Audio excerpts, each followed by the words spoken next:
Have you ever felt a warmth so pure it felt like sunlight breaking through a storm? A kindness that seemed too good to be true? They held you when you cried. They listened when you spoke. They saw the broken parts of you and called them beautiful.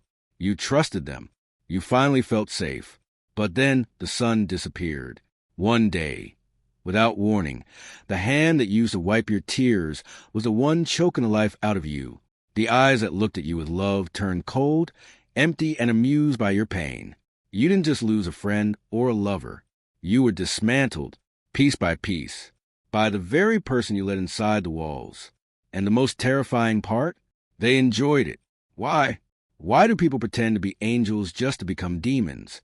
Why is the path to destruction always paved with the sweetest lies? This is not a video about bad relationships. This is an autopsy of the human soul. This is the dark truth about the kindness that kills. Stay with me, because the person you trust the most might be the one planning your funeral. There's a concept in psychology called the mask of sanity. It is not about being crazy. It is about looking perfectly sane while hiding a chaotic void. We like to think that evil looks ugly. We think monsters have jagged teeth and scars. But in the real world, evil wears the most beautiful face you have ever seen. The first dark truth you need to accept is this: empathy can be faked. Most of us feel empathy as a reflex. You see someone cry, your heart hurts. That is biological. But for a certain type of person, empathy is just a tool. It is a switch they flip on and off to get what they want. They study you. They watch what makes you happy. They learn your triggers. And then they perform. They perform the role of the perfect partner, the best friend, the savior. And they do it with such precision because they do not have the distraction of their own genuine emotions getting in the way. They are cold, calculated actors on a stage. And you are the audience. Imagine this. You meet someone. Let's call him Mark. Mark is charming. He remembers your coffee order. He texts you good morning every day. He tells you stories about his kind heart. When you have a bad day at work, Mark shows up with ice cream. He listens. He nods. He looks into your eyes and says, I don't know how anyone could ever treat you badly. You deserve the world. It feels intoxicating, doesn't it? You feel seen. You feel chosen. But behind those eyes, Mark isn't feeling your pain. He is taking notes. He is cataloging your vulnerabilities. He isn't asking about your day because he cares. He is asking because he is building a map of your mind. He needs to know where your buttons are so he can push them later. You are confusing strategic kindness with love, and that is a fatal mistake. Why does this happen? Because we project our own humanity onto others. We assume that because we wouldn't hurt someone who trusted us, they wouldn't either. But that is your mirror lying to you. Not everyone has a reflection. Not everyone has a conscience.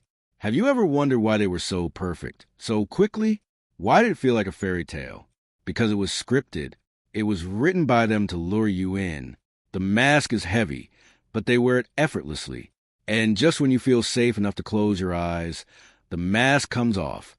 But what happens when the kindness starts to feel like a cage? When the love feels like a trap? Before they destroy you, they must first elevate you. They must lift you so high that the fall will break you. This tactic is known as love bombing. Think of it like an explosion of affection. It is overwhelming, intense, and all-consuming. In the beginning, they shower you with praise. You are the most beautiful person they have ever met. You are their soulmate. You are different from everyone else. No one has ever loved you like this. No one has ever listened this closely. It feels like a drug.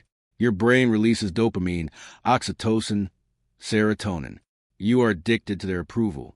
But here is the dark truth. Intensity is not intimacy. Just because someone feels strongly about you doesn't mean they feel deeply about you. In fact, intense affection in the early stages is a major red flag. Healthy love grows slowly like a tree. Manipulative love explodes like a bomb. It destroys everything around it so that only they remain. Let me tell you a story about Sarah. Sarah was a quiet woman who had always struggled with self-esteem. Then she met Julian. On the second date, Julian told her he had never felt a connection like this in his life.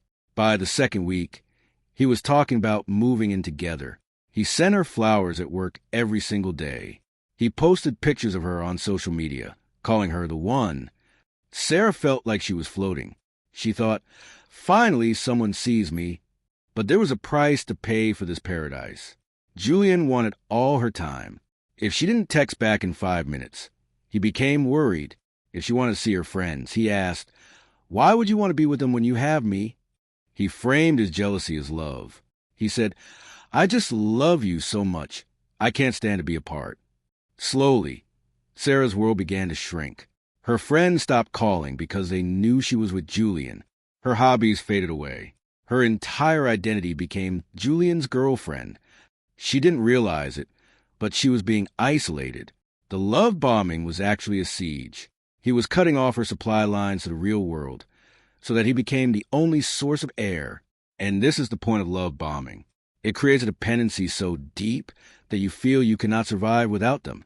They want you to believe that they're the only person who will ever love you this much. Have you ever felt like someone was loving you too hard? Like you were drowning in their affection? That wasn't a mistake. That was a strategy. They put you on a pedestal so they can knock you off. But what happens when the bombing stops? When the love turns into something else entirely? The shift happens in a blink. One day, they are your savior. The next, they are your executioner. The love bombing stops. The kindness vanishes. It is replaced by coldness, criticism, and rage. This is where the real destruction begins. But here is the most twisted part of human psychology. We do not fall in love with people who are nice to us. We fall in love with people who hurt us and then comfort us. This is called trauma bonding. It is the same psychological mechanism that keeps a hostage loyal to their kidnapper or an abused child loyal to their parent.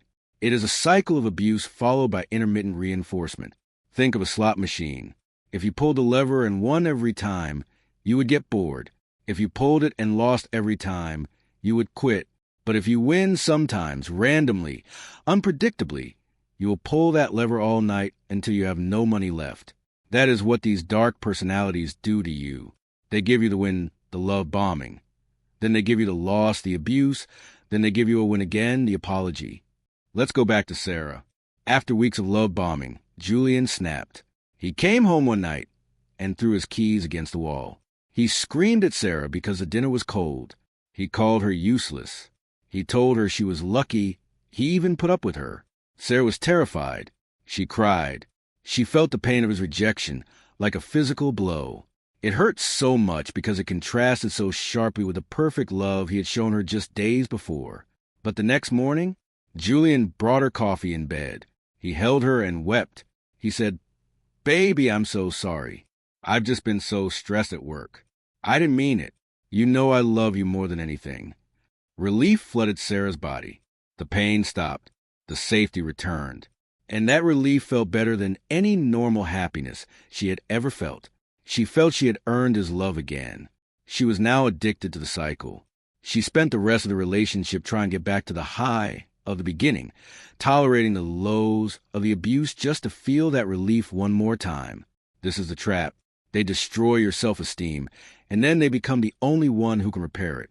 They break your legs and then hand you crutches, expecting you to thank them. Have you ever stayed with someone who hurt you, just waiting for them to turn back into the person you fell in love with?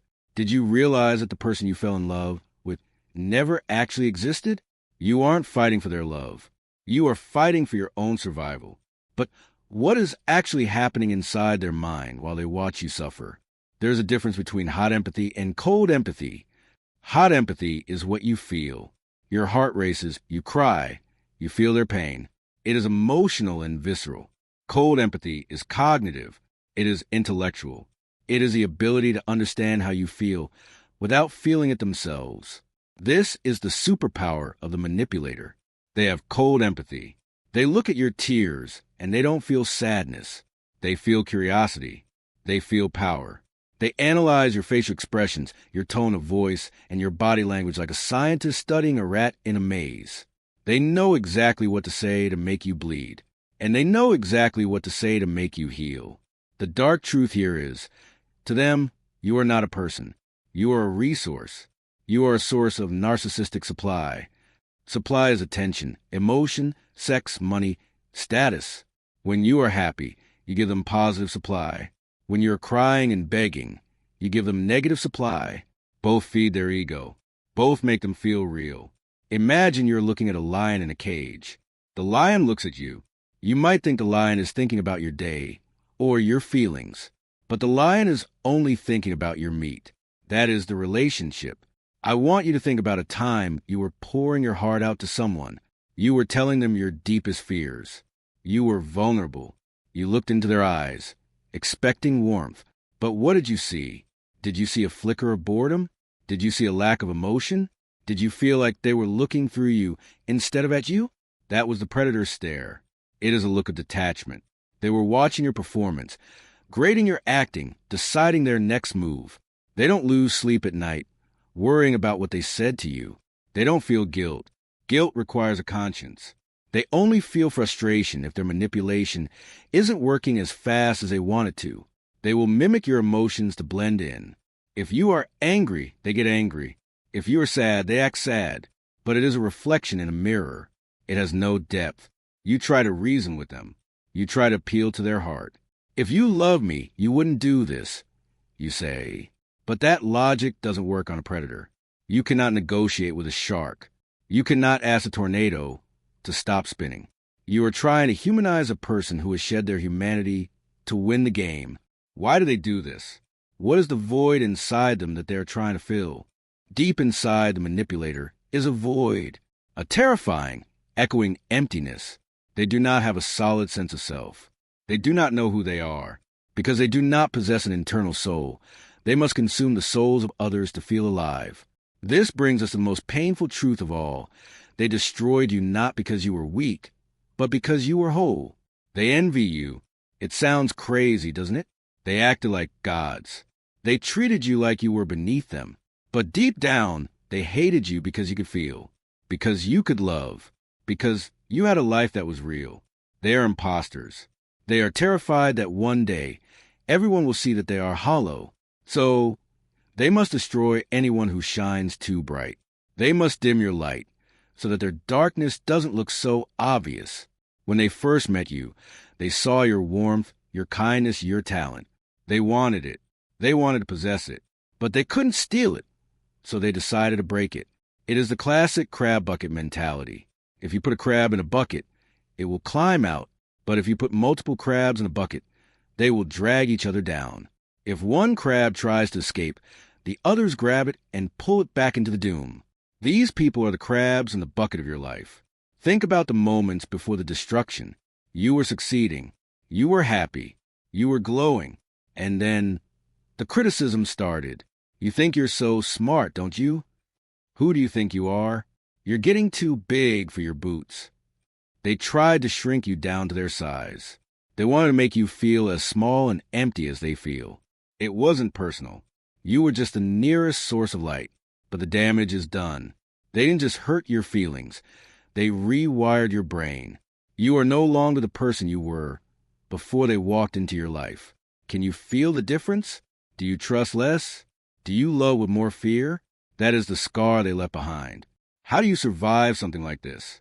How do you come back from the edge of destruction? There is a form of torture that doesn't leave bruises. It attacks the mind.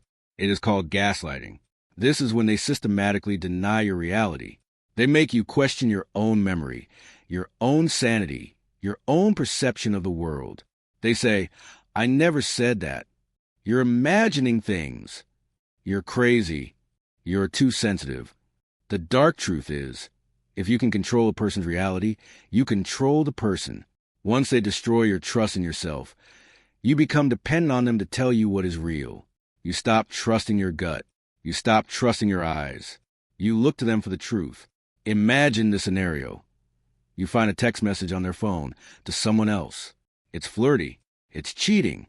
You confront them, heart pounding, hand shaking. They look at you with calm, bored eyes. They sigh, Babe, that's my cousin. We are joking around. I can't believe you would go through my phone. You're so insecure. You're sick. You need help. You pause. Is it my cousin? You look closer. Maybe it is. Maybe you are crazy. Maybe you are insecure. You apologize. You feel shame.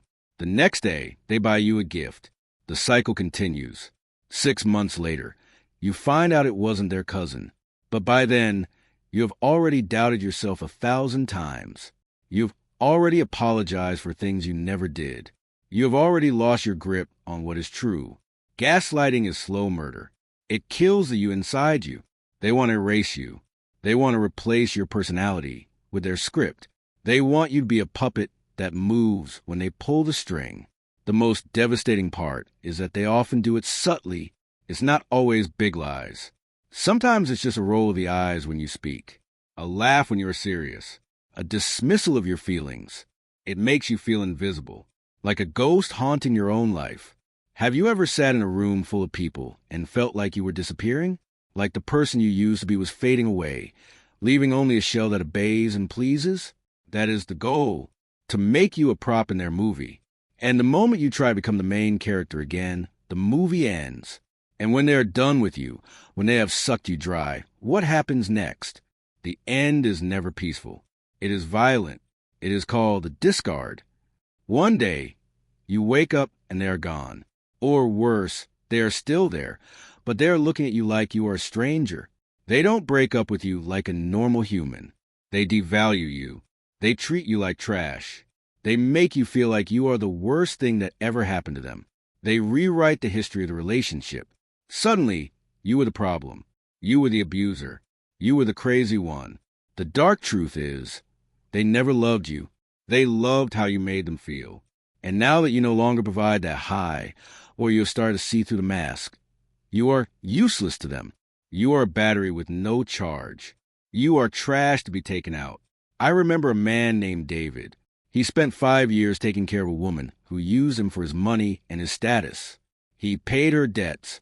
He supported her dreams. He was loyal. Then, one Tuesday evening, she came home, packed a bag, and said, "I'm leaving. You're boring. You hold me back." David was shattered. He begged. He cried. He asked, "What about everything we did?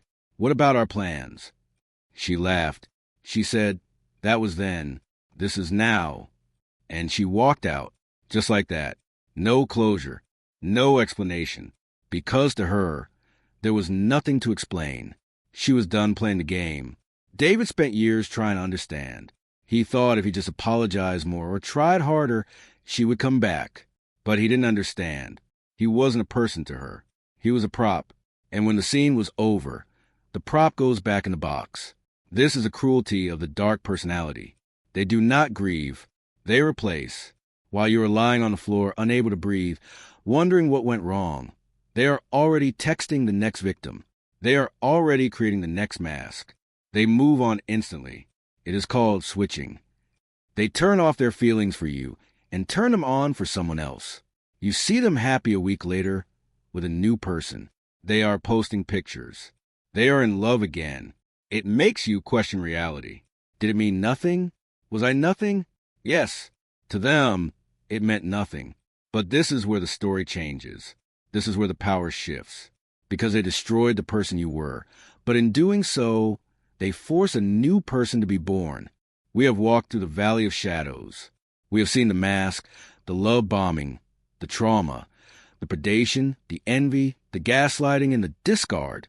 It is heavy. It is painful. It feels like a death. And in a way, it is. The person you were before they came along is dead. Your innocence is gone. Your blind trust is shattered. You cannot unsee what you have seen. You cannot unknow the darkness that lives inside some people.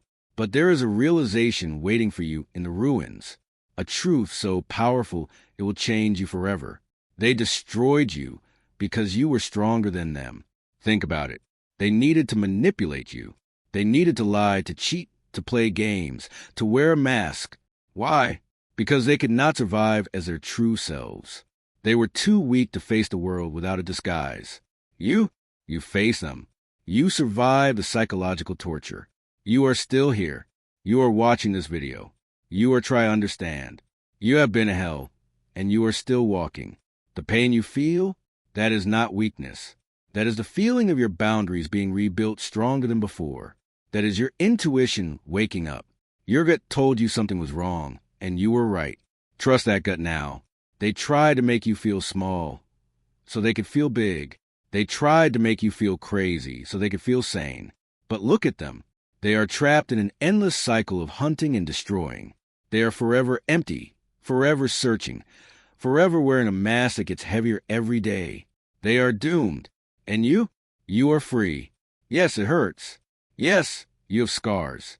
But scars are just proof that you healed. You are no longer naive. You are no longer a sheep waiting for the wolf. You have seen the wolf, and you have survived the bite. Do not hate them. Pity them, for they will never know what real love is. They will never know the joy of connection without manipulation. They will never feel the warmth of a soul that is truly their own. You have lost a fake love, but you have found yourself. Stop looking back at the door they closed. Look at the horizon. The sun is rising. The sky is clearing. The nightmare is over. The next time someone comes to you with a mask that is too perfect and a love that is too loud, you will know. You will see the cracks in the porcelain. You will feel the coldness behind the eyes. And you will walk away, because you are not a resource. You are not a toy. You are not a victim. You are the survivor of the storm. And storms do not break you. They wash you clean. Don't let them turn you into a monster. Let them turn you into a master.